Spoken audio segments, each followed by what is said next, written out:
Business boost के episode में आप सभी का स्वागत है दोस्तों। इससे पहले आप देख चुके होंगे मेरा एपिसोड 1, एपिसोड 2 और बहुत सारा एपिसोड अभी दोस्तों आने वाला है, जिसका अगर आप यूज़ करते हैं अपने बिजनेस में या अपने सर्विस में तो आपको बहुत ही ज़्यादा जो फ़ायदा होने वाला है दोस्तों। तो स्टार्ट करते हैं। आज का टॉपिक दोस्तों हमारा है कि हम कैसे बिजनेस को अच्छे तरीके से दोस्तों हम मैनेज कर सकते हैं। देखिए दोस्तों, जब हम इन्वेस्टर के स्टेज पर आ जाते हैं, CEO के स्टेज पर आ जाते हैं, तो कैसा पोजीशन रहता है। यह वह स्टेज है जहां आप ज़्यादा रिस्क बहुत आसानी के साथ लेना चाहेंगे। अब देखिए दोस्तों, रिस्क भी ले सकते हैं आप, लेकिन आपको डर भी नहीं होगा। तो वो किस तरह का स्टेज होता है, तो वो होता है दोस्तों इन्वेस्टर का स्टेज। ओके, अब दोस्तों फ्रेंचाइजी मॉडल आप कर सकते हैं। फ्रेंचाइजी मॉडल होता है दोस्तों कि अगर एक तरह का बिजनेस आपका कहीं सेट है किसी लोकेशन में, और सेम टू सेम वैसा ही बिजनेस जो ऑटो मोड पे चलने वाला हो किसी दूसरे एरिया में आप करने की कोशिश कीजिएगा और कर लीजिएगा, उसी को बोलते हैं फ्रेंचाइजी मॉडल। जैसे मॉल को देख लीजिए, अगर एक मॉल अगर कहीं पे खुल गया तो सेम जो है ना, जैसे वी मार्ट है तो मधुबनी में मिलेगा, दरभंगा में मिलेगा, जयनगर में मिलेगा, या कहीं भी पटना में मिलेगा, दिल्ली में मिलेगा। तो इसी को वो बोलते हैं फ्रेंचाइजी। जैसे MBA चाय वाला को आपने देखा होगा कि एक आइडिया था और एक जगह जब उनको सफलता मिल गया तो फिर वो अलग अलग जगह पर भी जो सो वो अपना अपना जो सो ट्राई किए और वहाँ भी सक्सेस हो गया। तो फ्रेंचाइजी बिजनेस जो सो आप कर सकते हैं एक अलग लेवल पे जाने के लिए। आप आ जाइएगा तो यहाँ पर आपका शरीर का कोई काम नहीं होता है। यहाँ पर आपका काम करेगा तो सिर्फ दो चीज़, एक आइडियाज़ और दूसरा है दिमाग। ठीक है, CEO जो है ये दो चीज़ का इस्तेमाल करते हैं, एक आइडियाज़ का और दूसरा दिमाग का।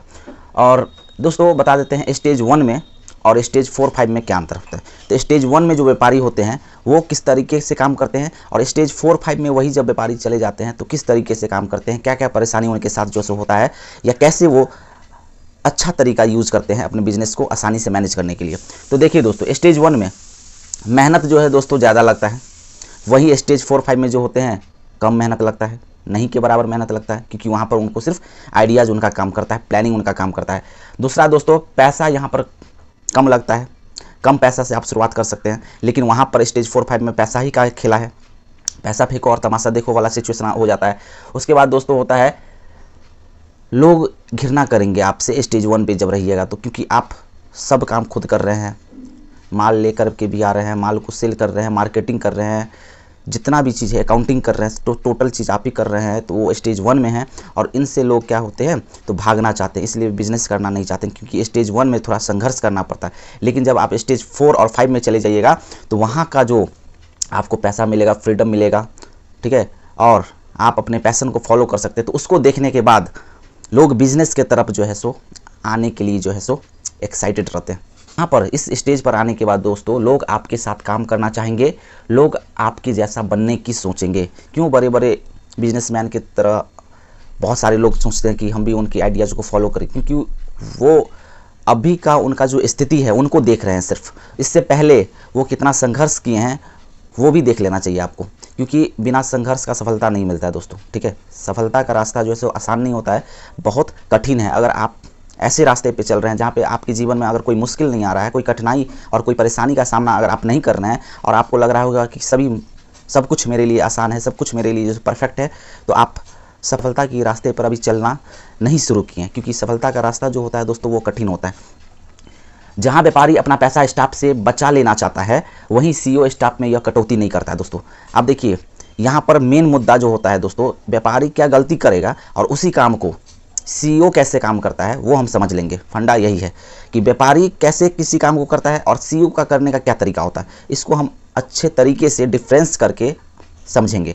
तो देखिए, अगर स्टाफ का बात होता है तो व्यापारी चाहता है कम से कम स्टाफ में हम ज़्यादा से ज़्यादा काम ले, पैसा हम बचा ले, लेकिन CEO कहता है कि नहीं, इसमें हम कटौती नहीं करते हैं, इसमें हम कोई कंप्रोमाइज़ नहीं करते हैं।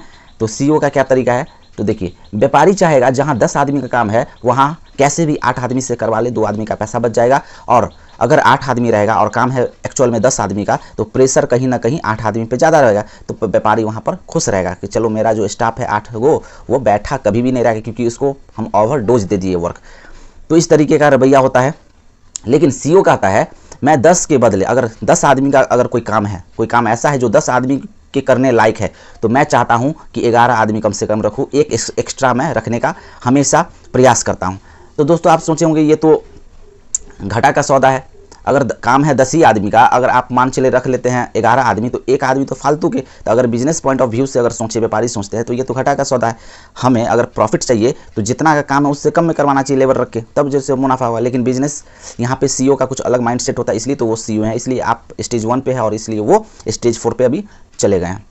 तो एक एग्जाम्पल से इनका जो है समझते हैं क्यों CEO जो है हमेशा एक एक्स्ट्रा आदमी रखने का कोशिश करते हैं, उसको एक एग्जांपल से समझते हैं। बेहतरीन एग्जांपल है दोस्तों आप म्यूजिकल चेयर का गेम जरूर खेले होंगे बचपन में या ज़रूर देखे होंगे। अगर मान के चलिए म्यूजिक बज रहा है और 10 आदमी है और 9 चेयर हम रख देंगे बीच में, तो क्या होगा? म्यूजिक बज रहा है और 9 चेयर है, 10 आदमी। अब सबको पता है कि एक बंदा जो है एलिमिनेट होगा। म्यूजिक जैसे ही बंद होगा तो एक आदमी को हटना पड़ेगा, एलिमिनेट करना ही होगा। तो वहाँ पर कहीं ना कहीं जॉब जाने का डर है, गेम से आउट होने का डर है। तो अब कैसा होगा उसका माहौल? पूरा लोग जो है सो एक्टिव रहेंगे, पूरा 100% अपना जो है एफर्ट लगाएंगे उस कुर्सी पर कब्जा करने के लिए। तो सेम गेम जो है CEO खेलते हैं, वो बोलते हैं कि अगर मान के चलिए हम म्यूजिक चेयर्स को देखें तो जब आदमी 10 रहता है, कुर्सी 9 रहता है, तो एक का सीट जो है वो जाएगा, पक्का है, एक आदमी का सीट हटने वाला है। तो इस डर से आदमी अपना जो है जितना आदमी रहता है पूरा एक्टिव से काम करता है कि मेरा है ना बारी ना आ जाए कहीं हटने का। तो यही होता है जॉब में भी। अगर जब तक जॉब में एम्प्लॉय को यह एहसास नहीं रहेगा कि अगर हम काम नहीं करेंगे तो हमें हटा दिया जाएगा, तब तो वो अच्छे से काम नहीं करेगा। इसलिए सरकारी नौकरी में दोस्तों ये हाल आप देखते हैं। अच्छा, हम सबसे पहले आपको ये बता देते हैं कि सरकारी आदमी काम क्यों नहीं करता है। सरकारी आदमी काम क्यों नहीं करता है दोस्तों?